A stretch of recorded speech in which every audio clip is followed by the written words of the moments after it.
Hello, welcome to Spotlight, providing the artistic tinsel on the run-up to Christmas. Spotlight, brought to you by the Isle of Man Arts Council. This evening we have a chat with the new Arts Council intern. A sneak preview at a major new hang of art at the Manx Museum. And catch up with how the artistic year has been for the Erin Arts Centre in Port Erin, and also what's coming up in 2024.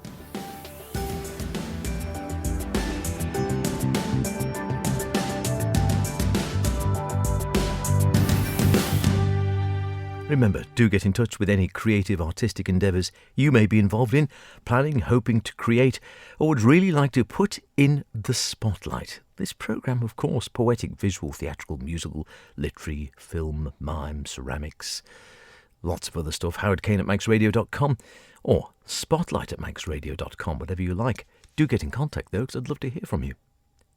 Well, apologies for the absence last week due to the dreaded COVID. But happily, normal service has been resumed. The new Arts Council intern now is well ensconced in his role. I caught up with him shortly after he'd started his position back in early November, but we haven't had a chance to hear from him yet, so let's put that straight right away. And we may as well allow him to introduce himself to us. I'm Callum Rowe, the new arts graduate intern at the Arts Council. Well, many congratulations. We're down at the Villa Marina. So you literally are new. You started, just last Monday? Yep, last Monday, so it's just a week and a bit into the job, really. Learning a lot, and I'm very happy to be there. So what attracted you to the role in the first place?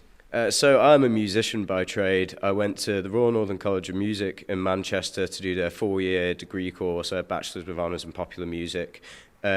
If it wasn't for the Arts Council student grant, I was one of the first 3 in the first year to be awarded that grant. And if it wasn't for that, I would have never have got a degree in music or been able to go and study.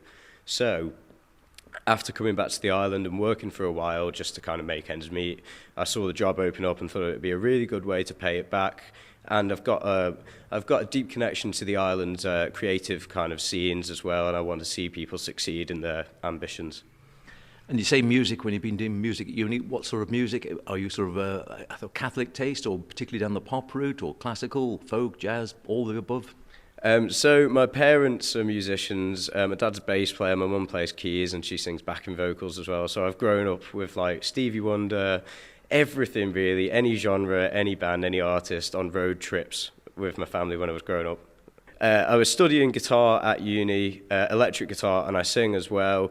I do a bit of everything. Uni was very heavy on the kind of jazz stuff to kind of hammer it in that once you can play jazz, you can play everything. It broke my brain for a couple of years, but I think I'm just about getting there now. And do you like jazz? I do now. I didn't at the time, but you have to find your own road in, and there's a lot of cool like modern stuff happening with like fusion between hip hop and jazz in the London scene right now, which was my way in, really. So here you are now taking up the internship. So are you sort of given free rein, or do you have certain things you're expected to do, or how does it work? Or maybe you're just finding that out now? I'm just finding out at the moment. I'm kind of wandering around bright-eyed, bushy-tailed, kind of trying to just immerse myself in everything that I can. So I'm going to a lot of the meetings. I've been given a lot of free rein with kind of podcast episodes, that kind of thing, and then to start thinking about my own projects that I'll be undertaking in the next couple of years as well. And anything particular with regard to projects, anything that you've got in mind, or anything you'd like to sort of specialise on or really highlight during your time as the intern?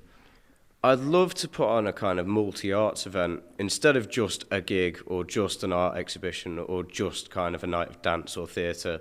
I'd love to try and combine everything into one and really showcase everything the island has to offer. And what's your view on the island art scene in general? Because actually, by and large, people say the island punches well above its weight, and if you go around, you'll find pretty much anything if you go looking hard enough. What's your view on the scene here? In terms of population, the Isle of Man is significantly impressive in the amount of output that creatives have. Growing up here, I was offered so many opportunities to go and play gigs that I wouldn't have got otherwise. I mean, if you were in the UK growing up, if you were under 18, most venues would just like blanket shut you out and say no. Whereas over here, you have such a community and people that really want to see you succeed as well. And I think that everyone kind of builds each other up instead of it being a competition per se.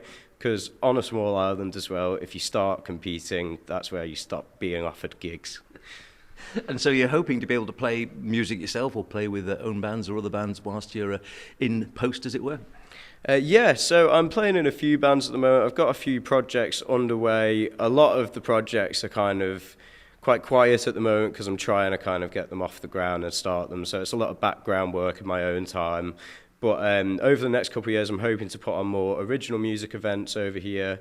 I've already put on one event, and I'm putting on another tonight, actually, of bringing some bands over from Manchester, some original bands doing kind of jazz, soul, funk music, just to kind of offer something different and bring a bit of that city kind of buzz to the island. Terrific. Well, it sounds wonderful. I know early doors. I can tell you're really looking forward to it. We look forward to catching up with you later on and seeing what you're up to over the next couple of years. Brilliant. Thanks, Howard. Lovely to meet you. And we look forward to hearing more from Callum over the next year or two. I'm sure he'll have plenty of fresh ideas and schemes to bring to the island's art scene. Spotlight, brought to you by the Isle of Man Arts Council. Well, if you need an artistic break from your Christmas shopping this weekend, you could do a lot worse than drop into the Manx Museum in Douglas, where a new major art hang will open its doors for the first time. The pictures will be in the gallery now vacated after the end of the wonderful Museum 100 exhibition, which has just finished, of course. Well, I dropped in as Katie King, curator of art and social history, who was busy overseeing the hanging of the paintings, for a sneak preview. This space that we're in now and that Museum 100 was in is our dedicated National Art Gallery. So it opened, this extension to the museum was opened in 1989 by the Queen, actually, for the Isle of Man's first dedicated art gallery. So normally this is where we hang some elements of our art collection. So for Museum 100, our art collection was very condensed and we only had about 40 pieces in here. So we decided that this year we wanted to really, with the art coming back, we wanted to really celebrate that. So we've got just over 6,000 artworks in our collections, in our stored collections. And that is not just fine art. So it's not just oil paintings by noted Manx artists. It also includes tiny sketchbooks, sketches by Victorian tourists, sketches by talented lady artists from the 18th century. There's very small sketches that show the Isle of Man, again in the 18th century from other artists that visited the island. So not everything in our collection is a great big oil painting that lends itself to being put on display in a gallery like this. So in reality, there's probably only about 500, 600 artworks that are easy to exhibit, by which I mean that their condition is good, their frames are in good condition, they can cope with being in the light in the art gallery for sustained periods of time, and that they're aesthetically pleasing as well. So our collection is an unusual mixture of fine art, folk art and naive art as well.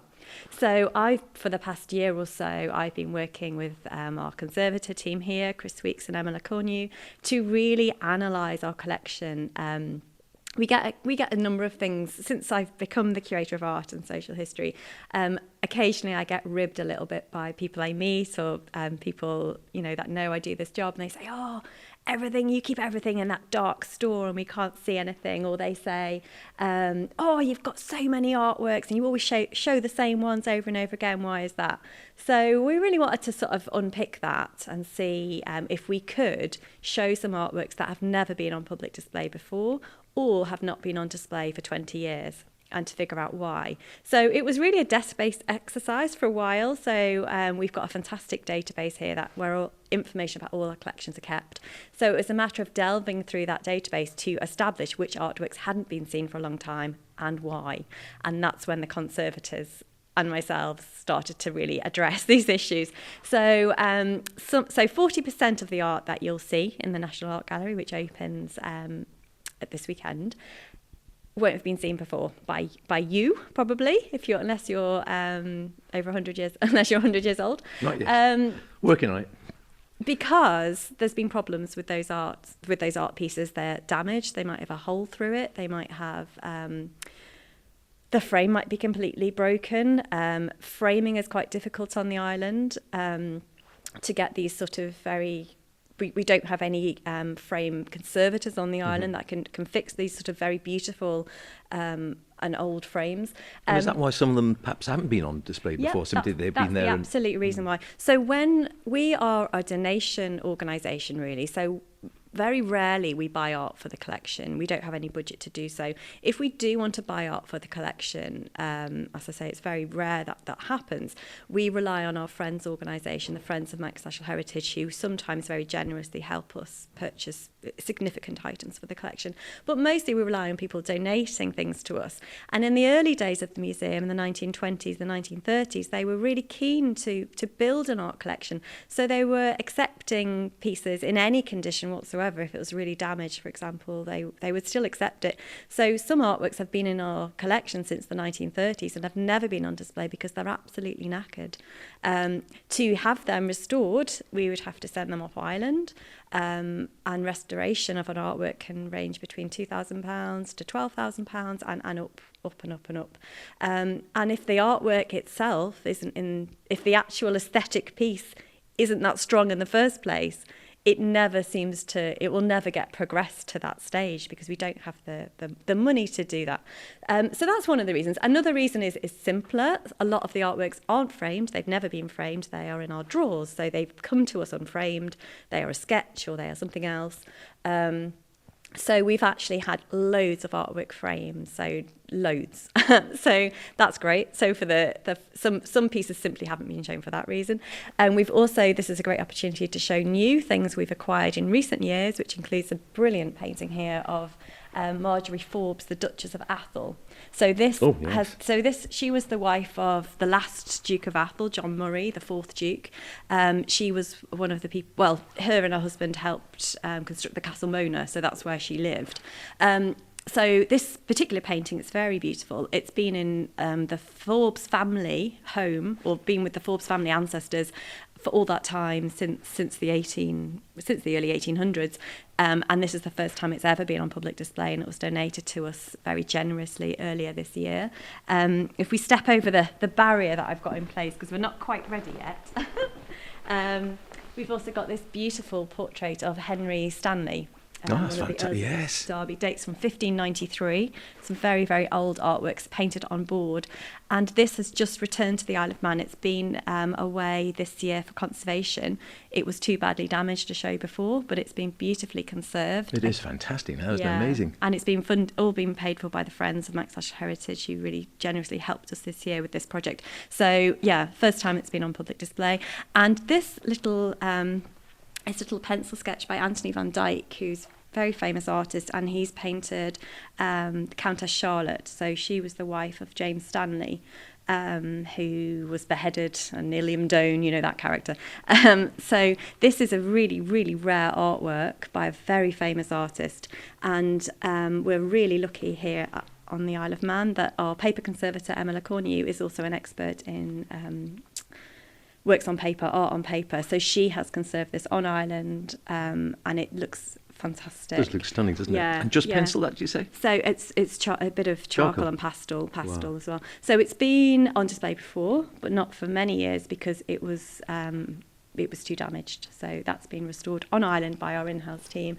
The new gallery is due to open to the public this coming Saturday, and we'll enjoy a second taster of the exhibition here on Spotlight next week, where they look at some damaged works which can be seen and also some which are highly light sensitive.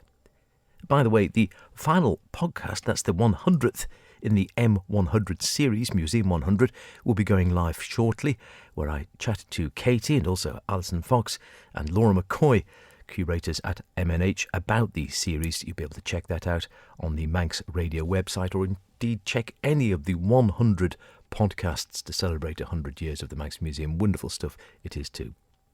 Finally this week, I called by the Erin Arts Centre at the beginning of the week to find out what was happening in the run-up to Christmas, how the year had been for the centre, one of a handful of small arts centres on the island, and what was coming up in 2024.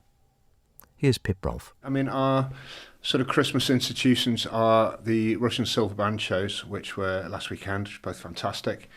And that really, for me, is the start of Christmas, where the place gets decorated and it's carols and sing-alongs, and so that's the beginning. Our next thing is the Christmas market, the Christmas craft fair on Saturday.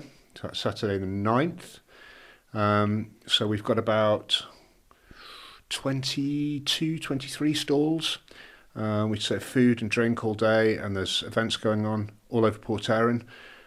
So there will be things at the railway station. They normally have sort of bands, and there's a Santa's Grotto.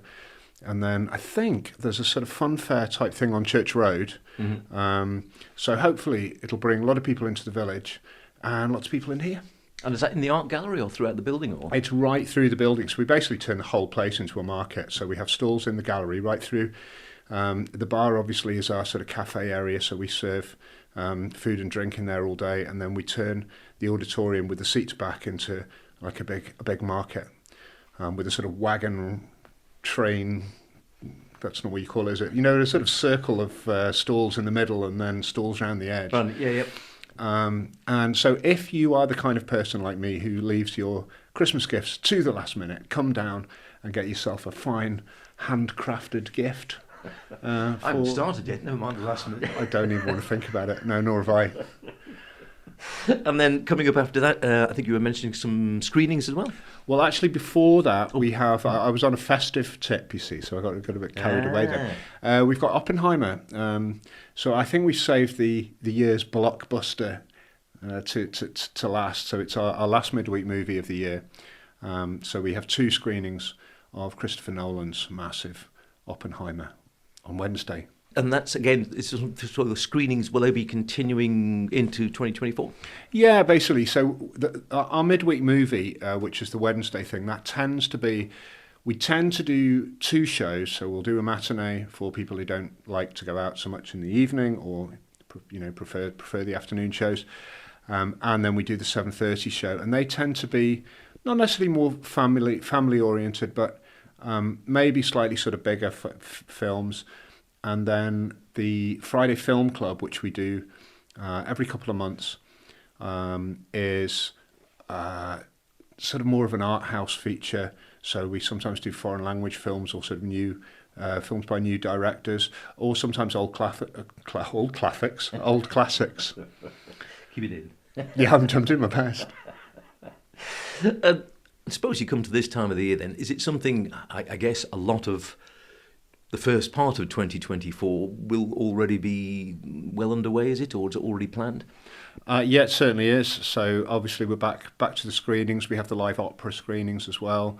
So the live from the New York Met feature. And then we have the piano series, where we have a young pianist coming over. We have a young Russian gentleman. So they come over and give an open masterclass on Saturday morning. This is towards the end of the month. And in then, January, that is. In January, yeah, and then a recital in the evening. So the masterclass is free, and basically what they do is they kind of unpack the programme that they're going to play in the evening, maybe explore some of the themes from the evening programme. So it's a great opportunity, especially for young musicians, I think, to get close to somebody who has maybe just sort of not that far into their professional career. And see how they approach what they do, and talk to them about what it's like being a young professional musician. And then everybody else, I mean, it's the masterclasses are open to everybody, but I think it's appeal particularly to, maybe younger people. Mm-hmm. And then we have the recital in the evening. And then towards the end of the month, right at the end of the month, we have Young Singer of Man. Of course. 2024. Cool. Wow. So we decided to run that. I think that's going to run yearly now, because I think it was always biannually. Every other year. Well, that's what it was. But we're doing it every year. And the last one was just a great event and a great success. So we've got the same panel, same adjudicators, and the same format, and hopefully get lots of entrants again. How far do you have to actually plan ahead for somewhere like the Erin Arts Centre because it's always busy? There's, as you say, various actions going on. You've got groups using the building during the week. You've got the artists coming through. You've got the screenings. You've got things like the Manannan Festival. Are you planning normally sort of 3 months ahead, 6 months ahead, year ahead, longer? I think all of the above. because we have the regular events like the screenings, which we try and timetable on the same day every month. So they kind of look after themselves. Obviously, you've got to decide what programs you're putting on. But apart from that, the dates tend to be set. The Manannan Festival, I'm sort of fairly well into that already. And then obviously you get last minute bookings. And some of them are opportunities that you might get to bring somebody over, who's maybe touring, and some of them might be local artists who have suddenly decided they want to put a show on. So I like to do all of those things, because I think if all you do is plan programs in advance and all you can see things that are on like 8 months down the line, it's sometimes I like to keep it a little bit fresh as well, so that you're always got to come and look at our listings and see what we're doing, because and we're kind of always trying to add to it, and I think that just keeps things a little bit more exciting. And you get to this time of the year, the end of the sort of calendar year, and sort of look back sometimes at the year that's just gone and have a sort of look and think, well, some things that might work, some things that didn't work quite so well. Do you sort of have a chance to do that? No. That's an honest answer. Yeah, of course you do. I don't know. I think the problem with working when you're attached to any venue is that you never really get a chance to bask in anything, because it's gone, and then the next thing is like it's literally one poster gets ripped off the notice board and then something else goes up. But yeah, we do, and you obviously reflect on the things, like you say, the things that have worked and maybe the things that need a bit of work. But it's been a good year here. And I was going to say that because it's, again, we all know it's been pretty straight in times of late. A lot of people, maybe didn't have the money to spend that they had a few years ago. Has it been more difficult to get people in through the door? Yeah, I think it has. I think what helps us is that we are quite a small venue. So I don't have that strain of having to get 500-600 people in every time I put an event on. So we can be a little bit more creative, and a bit more, we can tailor our events, a little bit easier. So we can maybe not just sometimes we don't do screenings simply, we just try and add something to it, like maybe have, like, I remember when when the Shanties came and sang down here, before a film. Yeah, but I think in a small venue, you're able to do that. You're able to maybe sort of create a bit more of an experience, and I think that definitely helps us. But yeah, it definitely has been harder. It has been trickier to get people in. Certainly the same people, and I think what's helped us is sort of broadening the programming a little bit. We've noticed a lot more sort of different people through the doors, that's got to be a good thing, I think. Any particular highlights sort of stick in your mind through the 2023 season? I think the obvious ones are the Manannan. We had Simon. I mean, it was just such a varied programme. It's Simon Armitage. So I basically got to hang out with Simon Armitage for the day. Can't be bad. And sit on the wall eating chips, talking about friends that we knew from Huddersfield, which was really quite a treat. And then he delivered an amazing performance in the evening. And then we were right through to Tim Horton, playing, giving a piano recital. And this sort of amazing fiddle group, Rant. These 4 women who were just incredible. And I think the October Jazz Festival with Robin Nolan. Robin Nolan was just sort of sensational. And Tempo Phillies, who were the sort of samba band who came on Saturday. So yeah, they were big highlights, because they were both big to organise, but I felt like I got a chance to enjoy them as well. Oppenheimer is screening this very evening, and there are lots of exciting new things happening at the Erin Arts Centre, so stay tuned in 2024. We will certainly be featuring them here on Spotlight. Call in and see what's happening. If you're in the area down south, it's a real artistic jewel in the south. Or if you're not getting down there, have a look online, erinartscentre.com. That's about it for this week. Don't forget, if you want to hear anything again, go to manxradio.com, download the Spotlight podcast, listen where and when you want. Why not try it whilst doing your late Christmas shopping? Or, if you're like a Pip and me, starting your Christmas shopping. See you next week. Until then, look after yourselves, and whatever you're doing, be creative about it. Cheerio.